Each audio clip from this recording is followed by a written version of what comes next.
bảy tí tiền bố nó mọc qua tơ lông hay tơ lông heo tơ lông dương ngao hốp á bố đại bạc rồi cầm thấu bố luôn cái zoom mà chết kiểu bố khơi mơ mình mơ bố gì họ khơi người bao này bố mơ thốn à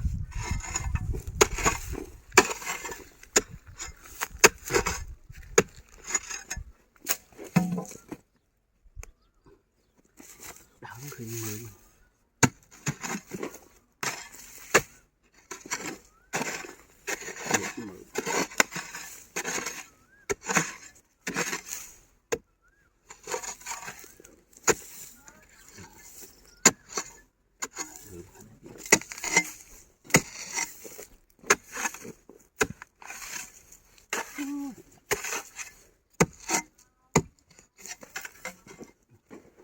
đại bàng rồi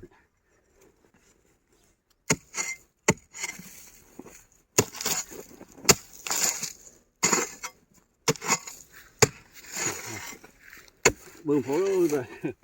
chạm xuống ôi chạy đi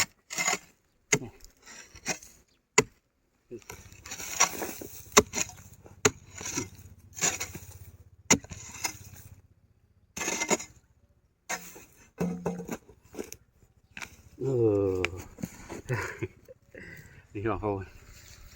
ngày là luôn chơi và năng phong pin ngao ngay nhá phồn nè bây giờ cana dương do thông pin vì mìnhจะใส่หัวngay đi chả phần đấy dương đã cho hôi rất ngay mà địa phồn bà chỉ 10 trong qua mà đam tiền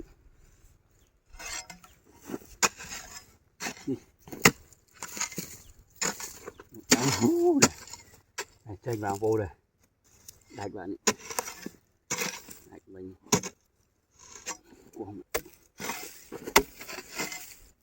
thì nó có mơ muốn đam một hồi lâu chắc phải đâu ao phò ban mơ mà không tục thông cái đã biết cái ăn ngay gì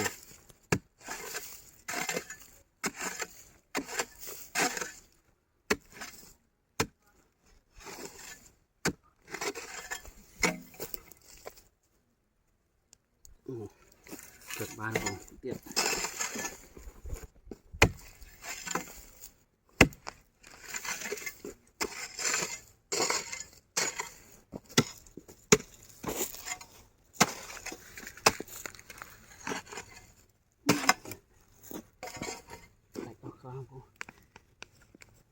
đi tàu chạy pin mà ngao vô đi phải mà ngao ngay mấy nè đây em hồn nè ba pin ngao hô mà ngay nha ngon hậu